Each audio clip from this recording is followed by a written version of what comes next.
ये है talks news network और आप देख रहे हैं पॉलिटॉक्स, राजनीति का कच्चा चिट्ठा।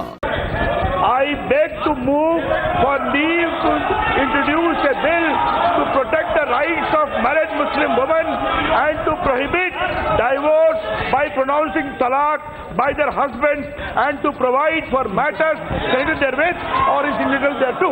सर, जैसा मैंने बताया, पिछले लोकसभा में दिसंबर में हमने इस बिल को पारित किया था, उसके पहले भी पारित किया था, फिर बदलाव किया था, सुझाव के लिए, सुधार के लिए बदलाव किया था और ये बिल राज्यसभा में पेंडिंग था।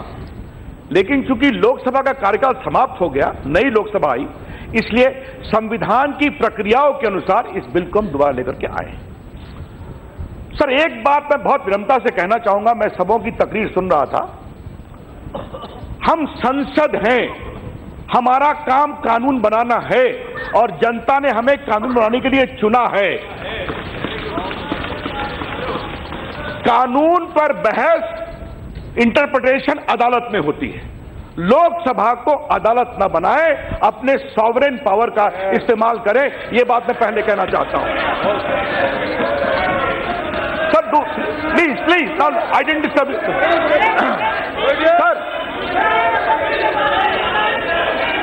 सर, दूसरी बात, मैं उनकी सारी आपत्तियों का जवाब दूंगा। सर, तो सायरा बानो केस में सुप्रीम कोर्ट ने कहा कि 3 तलाक का मामला आर्बिट्ररी है, अनकॉन्स्टिट्यूशनल है। एक बेंच ने कहा it is full of sin, ये भी जजमेंट में कहा गया है। और उसके बाद सर उन्होंने ये भी, माननीय सदस्य में नाम से पुकारना पड़ेगा आप सर, हमारा कहना बार बार है और जब ये बहस होगी विस्तार से कहूंगा।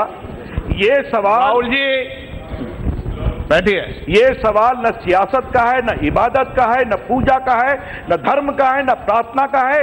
ये सवाल है नारी न्याय, नारी गरिमा, नारी इंसाफ।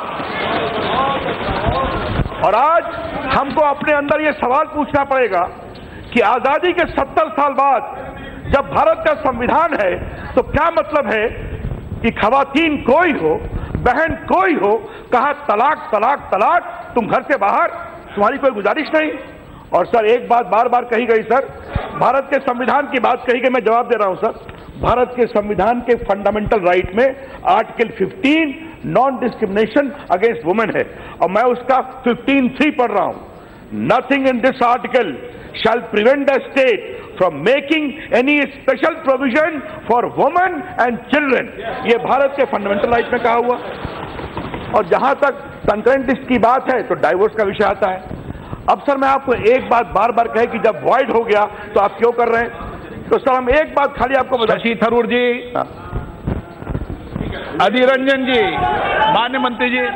सर, तो मैं बता रहा था कि आज भारत का संविधान है, 70 साल बाद क्या संसद को यह नहीं सोचना चाहिए कि अगर 3 तलाक की पीड़ित महिलाएं सुप्रीम कोर्ट के फैसले के बाद भी न्याय की गुहार कर रही हैं, we should not give justice to them, the law is to give justice to them.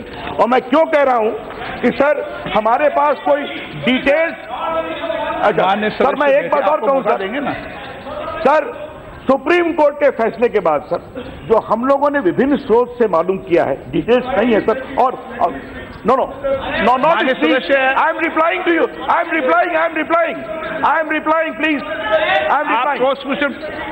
आपका सदस्य जवाब दे रहे हैं सर।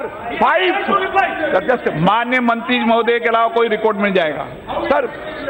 543 केसेस ऑफ ट्रिपल तलाक has come from 2017 in which more than 229 is after the judgment।